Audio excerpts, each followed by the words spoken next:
PC 2400 తీసుకోమంటే వీళ్ళు 800 మాత్రమే తీసుకున్నారు. ఆ 800కు state ERC electricity regulatory commission ఏదైతే ధర నిర్ణయిస్తుందో మనకు ఈఆర్సీ డాక్యుమెంట్, ఇది నా డాక్యుమెంట్ కాదు, ఈఆర్సీ సంతకం ఉంది దీని మీద. 800 తీసుకుంటే దానికి ఎంత ధర నిర్ణయించిందంటే ₹4.12. అంటే ఎన్టీపీసీ దగ్గర 800 మెగావాట్లు తీసుకుంటే ₹4.12 కాడికి 800 మెగావాట్లకు ఈఆర్సీ ఆర్డర్ పాస్ చేసింది.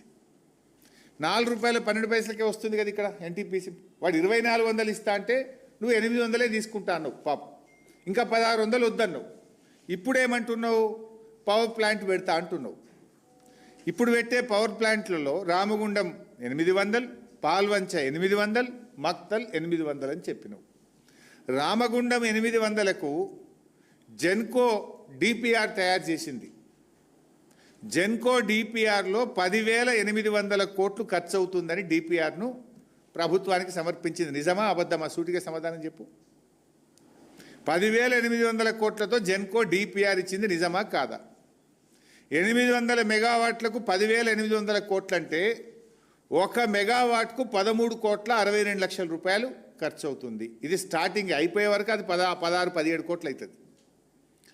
13,62,00,000 రూపాయలు 1 మెగావాట్కు ఖర్చు అవుతుంది. 1 యూనిట్ విద్యుత్ ఉత్పత్తి చేయడానికి ₹7.70 అవుతుందని చెప్పి లెక్క తేల్చింది జెన్కో. ₹7.70 per unit.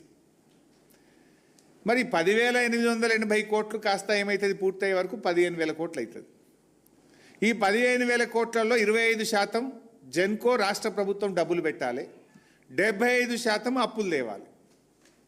15,000 కోట్లు ఒక రామగుండంకు, ఇంకో 15,000 పాల్వంచకు, ఇంకో 15,000 మక్తల్కు, 45,000 అవుతుందా? నేనేమంటున్నా, అరే రూపాయి పెట్టుబడి లేదు, రూపాయి అప్పు అవసరం లేదు, మిత్తి మీద పడేది లేదు,